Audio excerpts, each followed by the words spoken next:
샬롬 말씀 PT 사복음서 10분 묵상입니다.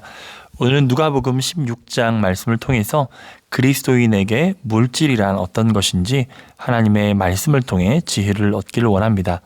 그러면 말씀으로 들어가 보겠습니다. 오늘 말씀에서 등장하는 옳지 않은 청지기에 대한 비유는 그 해석하는 데 있어서 난해한 점들이 있습니다. 하지만 성경 안에 그 해석에 답이 있다는 것은 분명하죠. 때문에 예수님의 말씀과 그 문맥 안에서 말씀을 본다면 여러분들도 건강하게 말씀을 해석하고 적용할 수 있습니다. 오늘 16장에서는 물질, 돈에 관한 이야기를 하십니다. 예수님은 본장 13절에서 하나님과 재물을 겸하여 섬길 수 없다는 말씀을 주시면서 재물을 하나님의 자리에 둘 만큼 이 주제, 바로 물질과 돈에 관한 주제에 대해서 크게 생각하셨습니다. 우리는 이 말씀을 통해 올바른 물질관을 정립할 필요가 있습니다. 누가복음 15장에서 회개에 대한 주제를 다루고 물질에 대한 주제를 이어서 다루시는 이유는 우리의 회개가 어디까지 미쳐야 하는지를 말씀해 주고 있죠. 그러면 내용으로 한번 들어가 보겠습니다. 어떤 부자의 청지기는 자신의 주인의 소유를 낭비하는 불의한 청지기였습니다. 주인은 그 청지기에게 해임 통보를 보내고 그간 일했던 자료들을 정리해서 넘기라고 명령하죠. 그런데 이 청지기는 해임 통보를 받고 자료를 정리해서 넘겨야 하는 그 짧은 시간에 한 가지 수를 씁니다.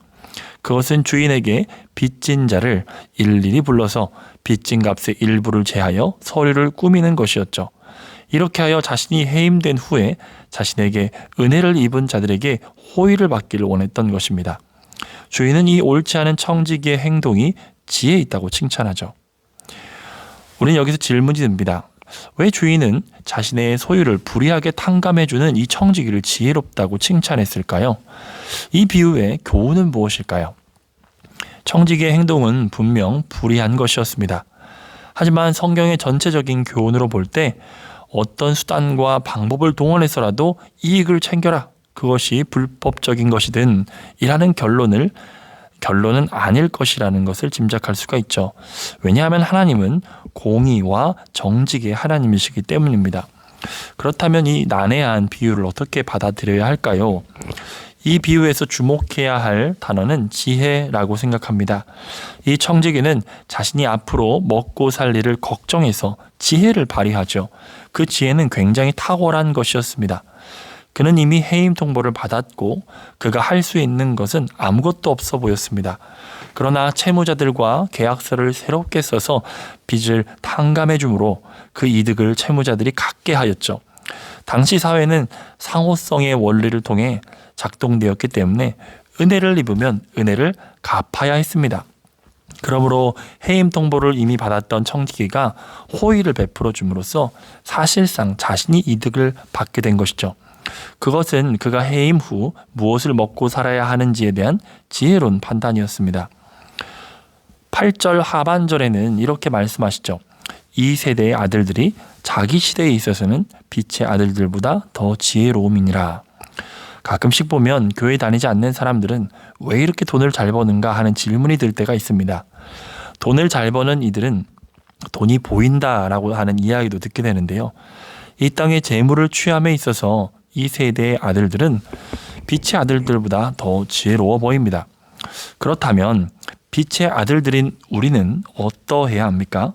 이 세대의 아들들은 당장 먹고 살 일들과 좀 더 안정적이고 좋은 집에서 살기 위해서 지혜를 짜냅니다. 그렇다면 영원한 집이 있음을 알고 그 집에 가기를 사모하는 우리는 얼마나 더 지혜로워야겠습니까? 예수님의 사람들은 지혜로워야 합니다.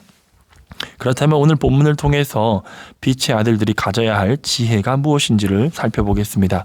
그 첫 번째는 물질은 이 땅에서 지혜롭게 사용해야 된다는 것입니다. 9절에 그 재물이 없어질 때에 라는 말씀이 등장하죠. 수의, 죽은 사람들이 입는 수의에 주머니가 없듯 죽음 이후에 재물을 가지고 갈 수 있는 사람은 아무도 없습니다. 이 사실을 알고 있는 자는 재물이 영원할 것처럼 살지 않습니다. 이들은 불의의 재물로 친구를 사귀는 데 사용하죠. 친구들은 영주할 처소에서 그를 영접할 것이라고 이야기합니다.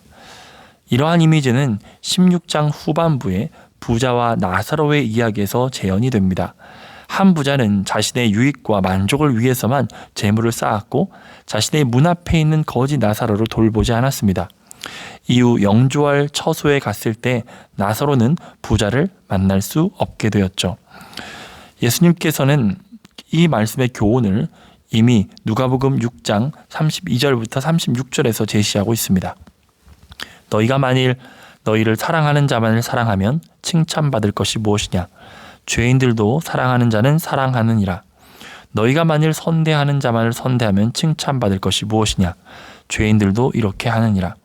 너희가 받기를 바라고 사람들에게 구워주면 칭찬받을 것이 무엇이냐? 죄인들도 그만큼 받고자 하여 죄인에게 구워주느니라. 오직 너희는 원수를 사랑하고 선대하며 아무것도 바라지 말고 구워주라. 그리하면 너희 상이 클 것이요 또 지극히 높으신 이의 아들이 되리니 그는 은혜를 모르는 자와 악한 자에게도 인자하시니라. 너희 아버지의 자비로우심 같이 너희도 자비로운 자가 되라. 우리의 재물은 영주할 처소에서 함께할 친구들을 사귀는데 사용되어지고 있습니까? 은혜를 모르는 자와 악한 자에게 여러분의 재물이 사용되어지고 있습니까?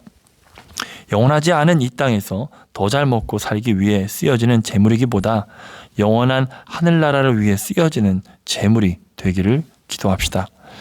두 번째, 우리가 가져야 될 지혜는 하나님은 물질을 지혜롭게 사용할 줄 아는 사람에게 물질을 맡기신다는 것입니다.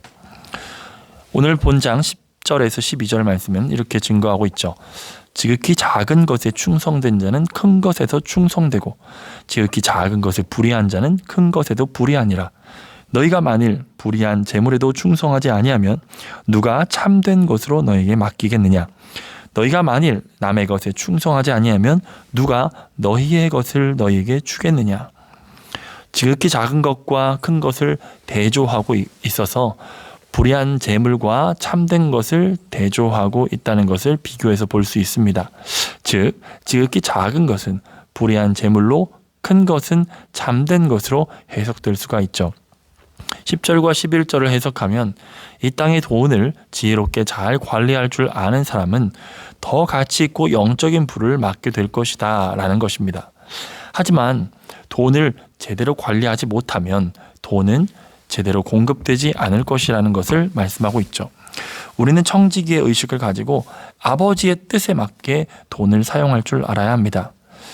이러한 지혜는 마지막 세 번째 주제인 돈은 주인이 되려 하여도 하나님만 사랑하는 자가 높임을 받는다는 내용으로 이어집니다. 돈은 그 막강한 영향력으로 사용자를 하인으로 부리려 합니다. 그러나 하나님을 더욱 사랑하고 그의 뜻을 따르려 하는 자는 결코 돈의 노예가 되지 않습니다. 세계적인 영성가 리처드 포스터의 말이 생각납니다. 그는 돈이 있고 없고가 기준이 되어서 하나님의 일의 가능성을 판단하려 한다면 하나님의 종이 아닌 돈의 종이 된 것이라고 그런 취지의 글을 쓴 적이 있습니다. 돈은 우리에게 만족과 안정감, 자신감과 기쁨을 줄 수 있습니다. 하지만 이러한 것들은 온전하지 않습니다. 당시 바리새인들은 돈을 좋아하는 사람들이었습니다. 그들은 자신들의 부로 자신의 가치를 높여두었죠. 그러나 예수님은 이렇게 말씀하십니다. 예수께서 이르시되 너희는 사람 앞에서 스스로 옳다 하는 자들이나 너희 마음을 하나님께서 아시나니 사람 중에 높임을 받는 그것은 하나님 앞에 미움을 받는 것이니라. 하나님이 높여주실 때만 사람 앞에 높여져야지 내가 쌓은 부로 높아지려 한다면 무너지게 될 것입니다. 하나님께 존귀 여김을 받고 그 하나님만을 사랑하는 것이 가장 지혜로운 길임을 기억합시다. 말씀을 붙들고 함께 기도합니다. 주여, 물질에 대한 바른 관점을 주심에 감사합니다. 이 땅에서 나의 유익과 자랑을 위해 돈을 사용하지 않게 하시고 영원한 것을 위하여 불의의 재물을 사용할 줄 아는 지혜를 주옵소서. 이 세대의 사람들은 자신의 유익을 위해 지혜롭습니다. 그러나 우리 그리스도인들은 뱀처럼 지혜로우면서도 비둘기처럼 순결함을 유지함으로 성경을 통해 성경에 나오는 이 그리스도인의 물질관을 갖게 하여 주옵소서. 우리가 물질을 잘 관리할 줄 아는 지혜와 함께 부도 쌓게 하셔서 선한 사업을 위해 아름답게 쓰임을 받는 주님의 자녀가 되게 하여 주옵소서. 예수님의 이름으로 기도합니다. 아멘.